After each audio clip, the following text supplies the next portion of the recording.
Hello, and welcome to the first episode, the very first episode of Just Good Games. We're going to be playing Devil May Cry 1. Now this game, let me tell you, this game's a belter. Came out 2001. It's one of the first games I ever had on the PS2 actually. Cracker of a game. Oh, right, that started. Let's not do that. So without further ado, let's crack on. Because this game's a fucking belter, let me tell you. Right, I'm going to skip all this now. Bang, off we go. So it came out 2001. It's a bit of a hack and slash, right? And it was one of the first kind of hack and slashes I ever played in this sort of style. Made by Capcom, who are renowned for making decent games. 2 millenniums ago, There's a bit of plot for you, a bit of lore. the human world and the other, the underworld. Yeah, it's pretty contrived. You know, back in the early noughties, this is what counted for like good story and stuff. And to be honest, it's not horrible. I mean, they've used that generic fucking gothic text. He quietly reigned the human world and continued to preserve harmony. Yeah, right. So essentially, this is the fundamental kind of plot of Devil May Cry. Like, there was this guy. Let me just give you the sticky notes version. There was this guy, Devil May Cry, and he had a demon, and he had a son. This is the son, not him. You'll see him in a bit.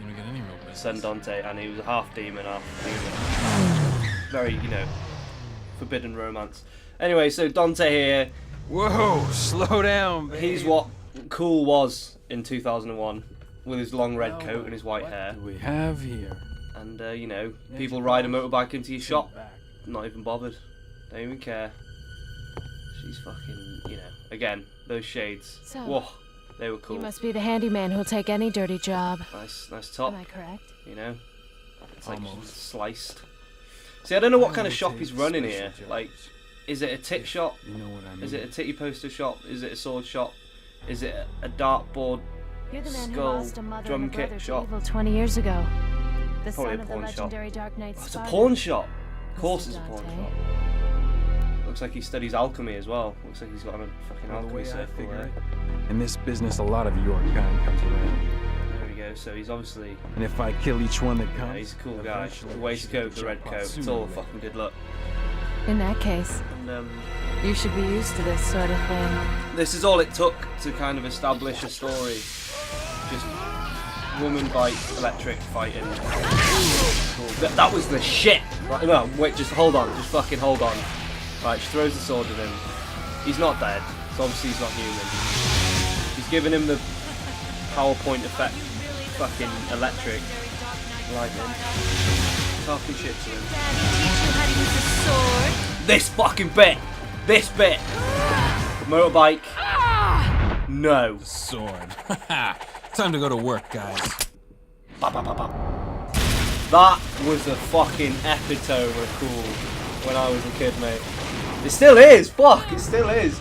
Because what I like about this game is it takes a lot of creative freedom. As a child, It takes a lot of liberties. Demonic blood in me. It doesn't bind itself like a lot of games today. Look at that fire. They've cropped that right out of Resident Evil 2 on the PlayStation 1, mate. You were the first one to know about my vengeance. And the blood, Looks like like the I'm little getting pixel close. blood. Oh shit. Oh shit. Oh shit, boys. What's he gonna do? Is he gonna kill her? It seems that way. Kill her. He's not gonna kill But I'm her. not your enemy. You're an idiot if you thought he was gonna kill her. My name is Trish. So yeah, they took a lot of these creative freedoms back then. Like they weren't thinking so hard on what people wanted and stuff like that. They just wanted to make something cool, and it was cool just because. Oh no, she's got blue eyes. You know what that means? Looks like his weird mum. Who looks like a Harry Potter illustration. Right. So again, it's just cool that they did this, and they didn't really. It was back when 20 horror years games ago, hadn't really been Rome is established the as emperor like. of the underworld resurrected. Well, no, horror games had been established, but this was a very kind of Yes. deviating from the norm. His powers Because were it's still stilled by quite an Sparta. atmospheric He's game, attempting like, to gain control of the It's human world once 17 again. years old now. He's been preparing to open the gate on. So, sorry, I'm Malay talking over the Island. plot.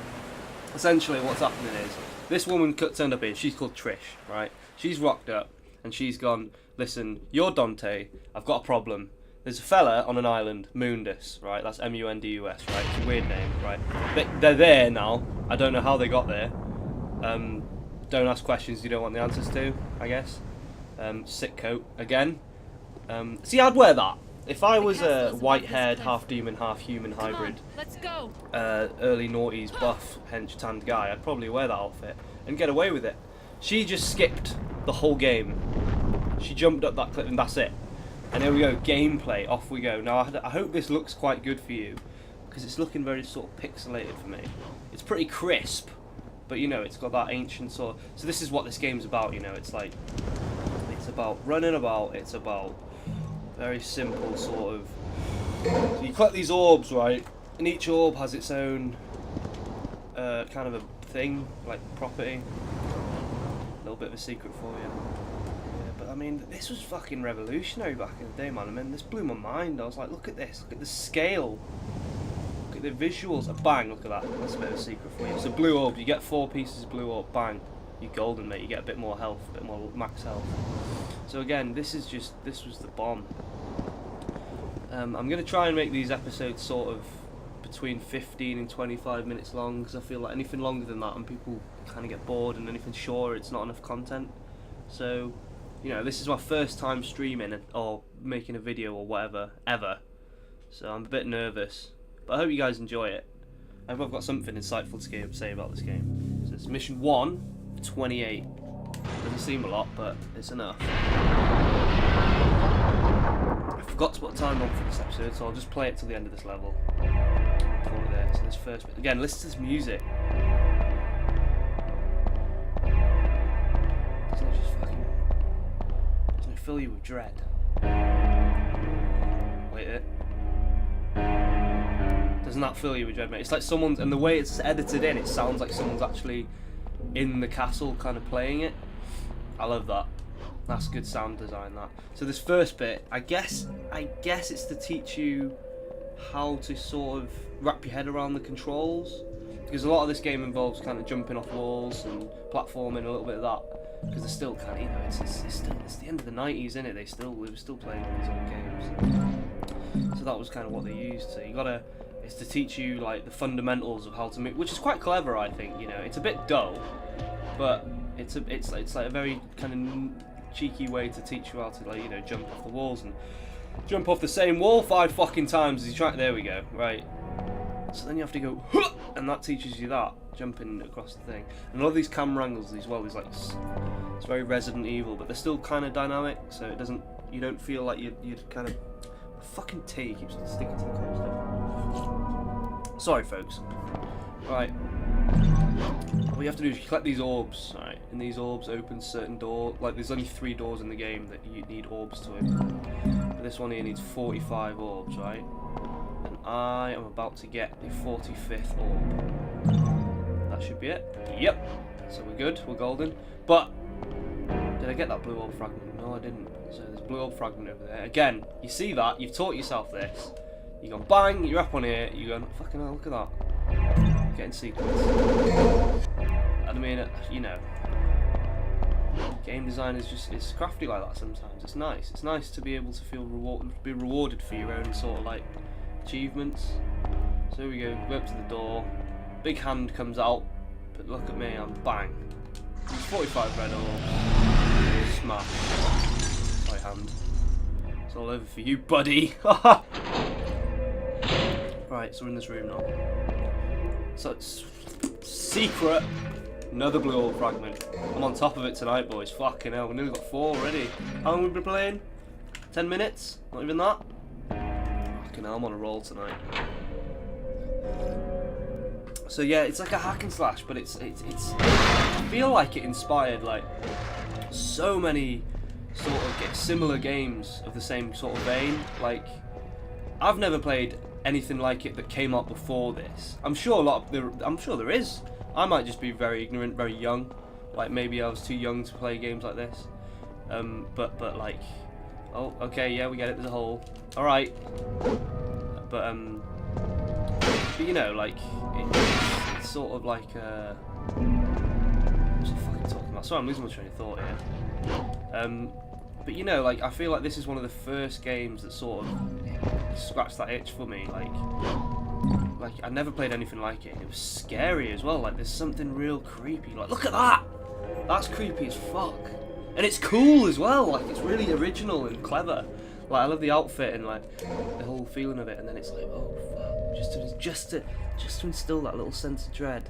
Walk away. And, oh! What's that? Through that? I mean, we know through that, it's a fucking puppet. But there he is. That's creepy as fuck. That's nightmare, that. And then he comes down from the roof, like. Cool, innit? It's stylized. Oh fuck, I'm nearly dead already, mate. You got have you ever played like games like Bayonetta? God of War? Similar, you know, those sort of games, that sort of like kind of action, shooty, rooty tooty, point and shooty. Look, holding them in the air by sheer force of gun alone. And then you gotta accumulate these, so occasionally the game just goes like bravo and it kind of congratulates you for killing things. Which really is what you look for in a game, innit? In a game about killing things, you kind of want to be congratulated. So I've got a key. I'm going to head back down to the first floor, or ground floor. And away from. Bang. Now, he's cracking on. So go through here. Straight through, like this. Again, it's a nice little, cheeky little level, just to teach you what's going on. Big blue door, use the rusty key. Very Resident Evil, you can see, I think it's made by the same kind of group. They're both made by Capcom, but I'm pretty sure this is like actually the same, like, people. They got good fucking designers there. I mean, shitty, like, they can't write stories for shit, but they can make a fucking good game. There's no denying that. Bam, bam. Bam, bam, bam, bam, bam, bam, bam. There we go. Floor go down. It's like a magic lift in a plane room. You might be asking, how did they get a plane in a room with no doors? With no doors big enough? Again, don't ask questions you don't know the answer to. Maybe they built the plane indoors. Who are you to fucking judge? You know what I mean? You know, step off. Right, fucking shit's kicking off. Oh. Right, see, luckily I'm quite the adept. That's not true. I will be dying several times over the course of this playthrough. Because, see, in Japan, Japanese, normal mode is like fucking easy mode for them. They're like, I don't know, maybe it's like, I don't know. I don't have to tell you that Japanese people seem to be really good at games. But yeah, they make fucking cracking games and they're well good at them. So, like, this is normal mode. But I remember it took me like years to complete the game on normal. It's not on easy. The easy was too easy. This guy's got a shotgun. Like, fucking hell. He's quick, mate. Triple combo, jumps in the air, swings down, misses. Of course, it ruins the fucking lot. Boom, how many more?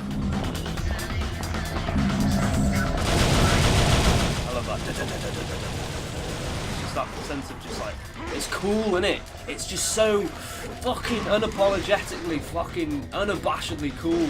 It's not trying to be subtle or nuanced. It's just like, fucking, here's a gun, here's a massive sword. Fucking just do it, man. Don't be scared. Don't be a pussy about it. Just go for it. Use your sword, fight with your guns, jump on the lift, go up the lift, wear a big red coat, dye your hair white. Fucking, I don't know, what else were they doing in the early, what else were goths, like demon goths doing in the early mornings? Killing puppets, shooting puppets, said puppets, bang. We're nearly done with this level, folks, and we'll call it a day on this one little episode. I am going to play through the whole game. Oh, fuck! Oh! I didn't know they could do that. No, he just fucking mounted me. He just met you, mate. Chill out. Oh! He's throwing his fucking metal bananas at me. Right, so you gotta do that right. Again, it's just cool, isn't it? It's so tight, it's so refined. Like, it's just so fucking fun to play. Every sword hit just connects with such impact. And they explode like that. It's just like, yes, mate. And then the door goes, because that's what doors do.